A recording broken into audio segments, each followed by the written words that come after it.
back, everybody. Where you been? We've been away for a little bit. You know, we had a little hiatus here gardening in Florida on our YouTube channel. We have a lot to show you. I'm really excited because our food forest is really turning into a food forest in the last 2 years. Last time we did this was April 2017, so it's really getting to the place where it's turning into a food forest, taking care of itself because of all the work we've done on the front end. Black banana, don't forget me. A bunch of bananas coming off right now, and just so many different varieties. Sugar cane right over here. There's some red sugar cane that's also in the wet spot, and what we're finding out is a lot of this stuff is thriving good and falling over and propagating itself. There's so many different varieties of banana here that, you know, and it's so much cooler inside of this canopy. Look how big it is compared to last time. It's amazing. We have sweet potato vine growing everywhere. You're seeing a lot of mulch. We have continued to mulch this area in the last 3 years. Probably a bunch of truckfuls come in here. 40, 50 yards have been in here since the last time we videoed. There's gingers in the understory, peppers in the understory, turmeric in the understory, all these different kinds of bananas. The blue Java banana, which has been prolific with providing us with bananas. And there's always a buddy below them. There's peppers below them. A chocolate habanero, a datil pepper. This is a potogo, which has the killer round ones. We finally got a stock off of there. The shampoo ginger is just coming back. You see there's Saba has really grown like we thought it was going to grow. It's, you know, the one is easily 20 foot tall, and it's thriving, and I want fruit. Candarian we got from Pete Canaris. We got that from Green Dreams. There's some sugarcane growing in that pit, and all this mulch. Johnny Food Forest and I, Johnny Fernandez, look him up. He's out there. He's another, you know, food forest activist guy, permaculturist. Look at these beautiful riris.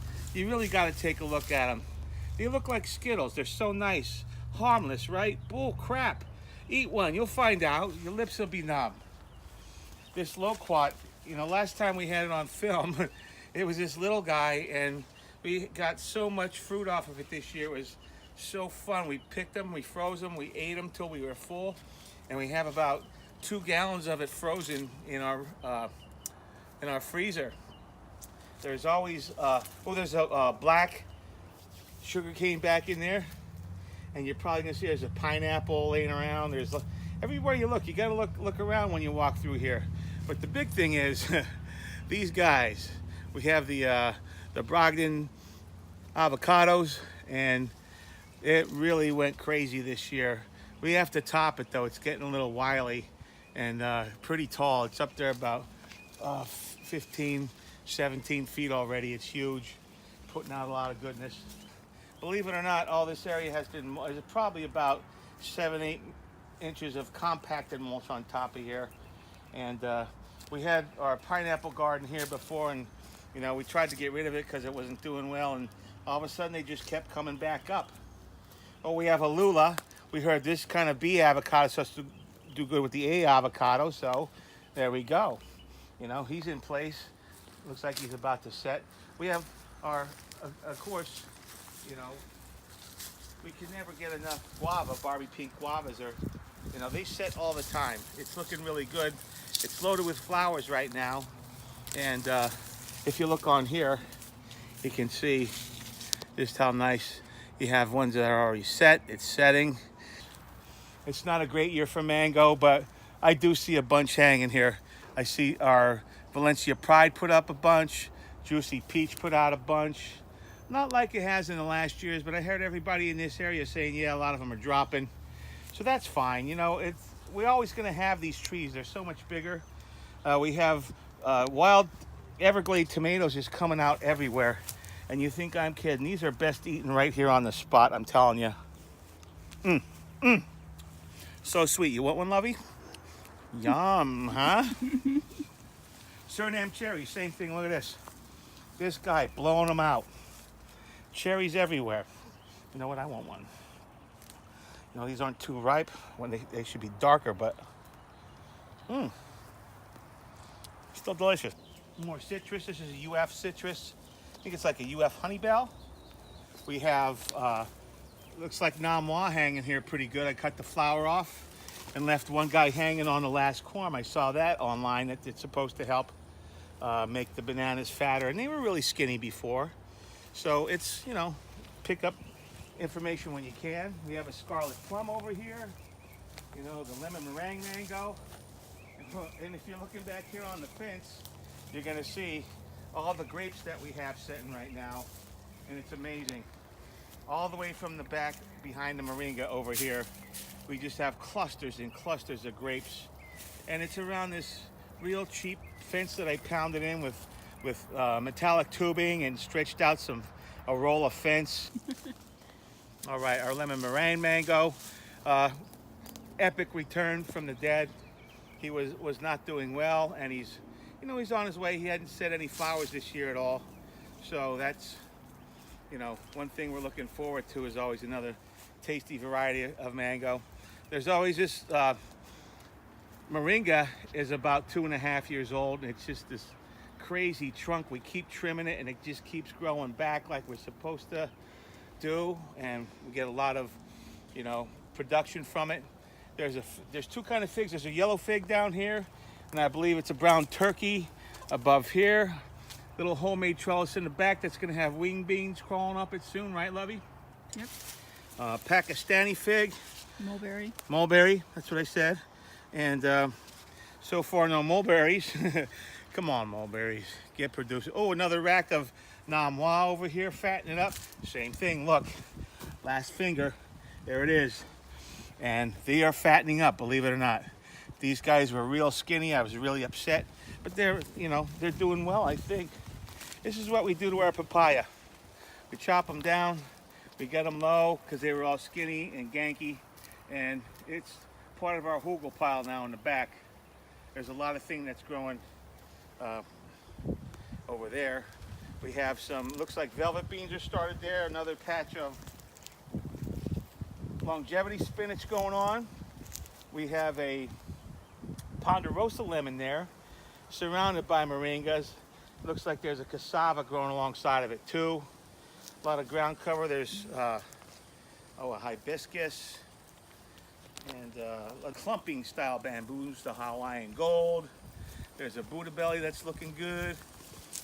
We have a triangle palm in the middle that we always wanted.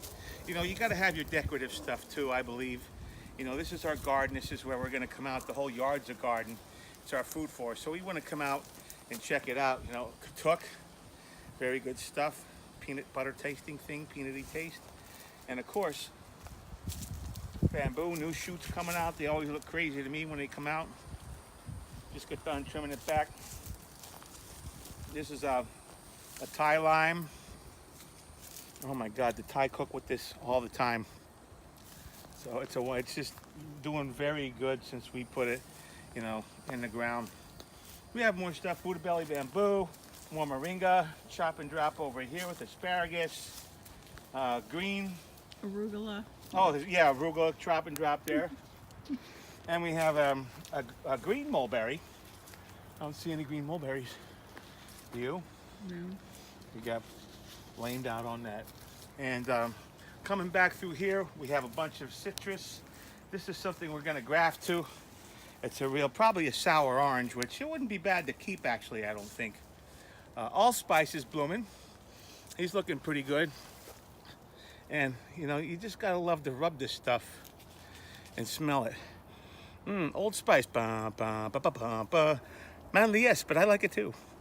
There's a lot of stuff in here that we're growing that's could use a little help. The Persian lime, looking okay, you know, could be better. This guy really took off this year.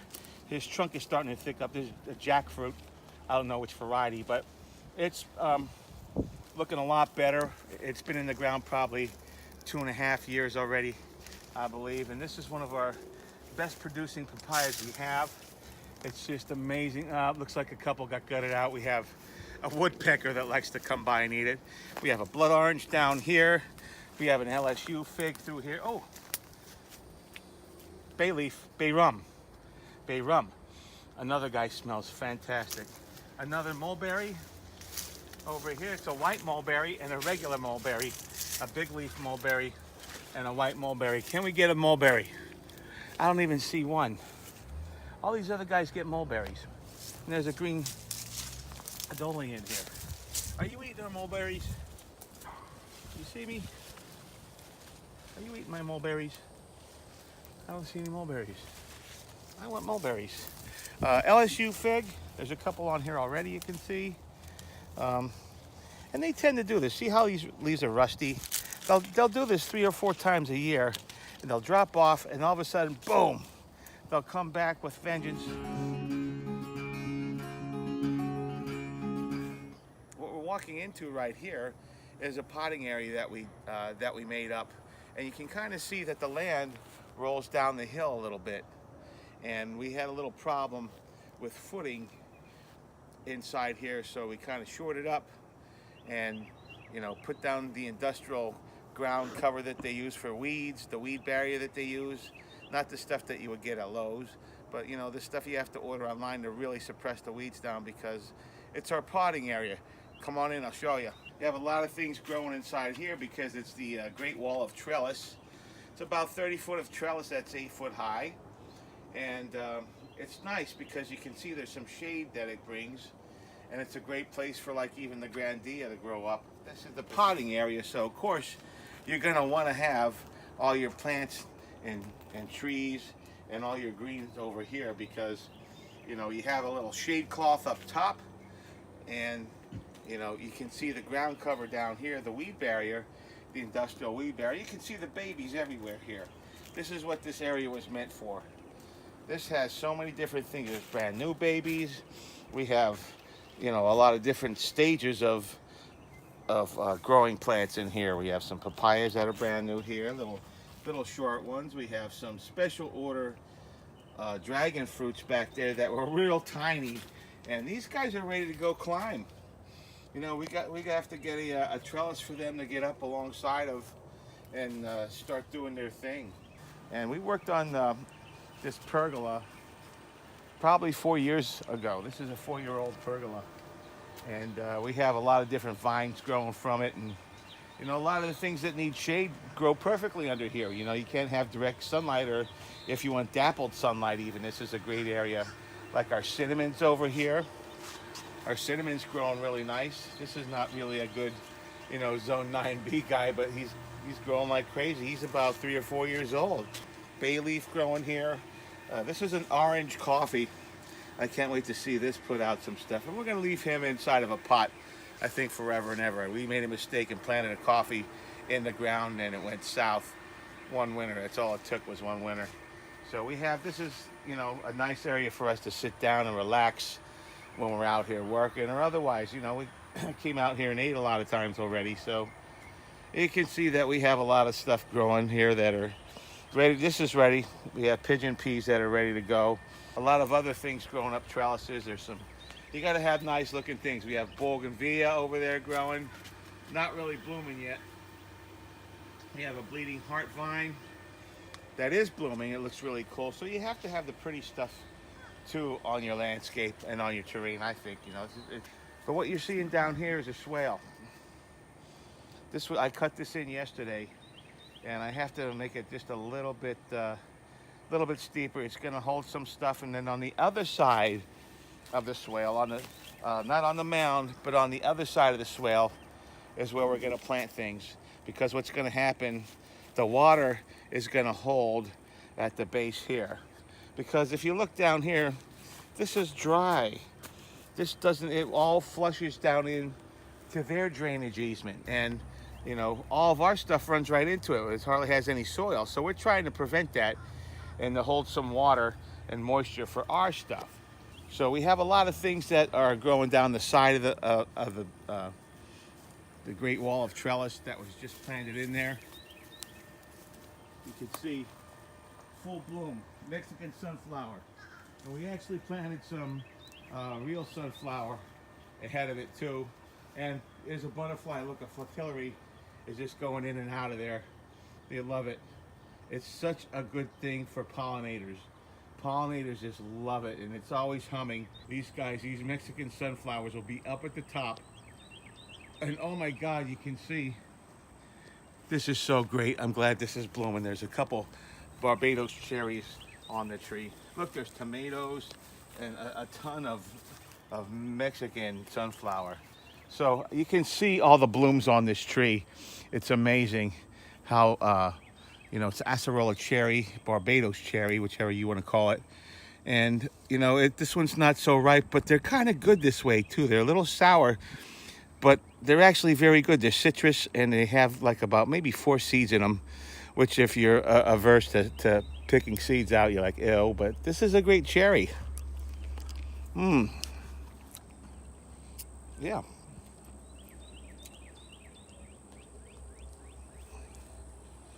Told you 4 seeds. Some grasses down here transplanted some vetiver. This is vetiver grass, which is a really great grass to hold things up on this side. It's going to be a good land holder, a dirt holder, soil holder, maybe even a water holder, like our own little hedge here that we've made. And I think it's really smart to try to keep the nutrition and the soil on this side where our plants are growing. But other than that, we have a couple chayas going down through here. Okay, we have so many new diverse, not only just fruits and vegetables and plants, but we have a lot of different wildlife now. We have mammals, we have new birds. We just saw a woodpecker that was enjoying papaya, and he was getting annoyed with us because we were working right there, and he was squawking off a little bit. Kind of neat. We love it, and I hope that you guys will make a comment below and check out. We also will have a link to Johnny's Food Forest. He helps out a lot around here with us. So take care, have a great day, and keep putting things in the ground.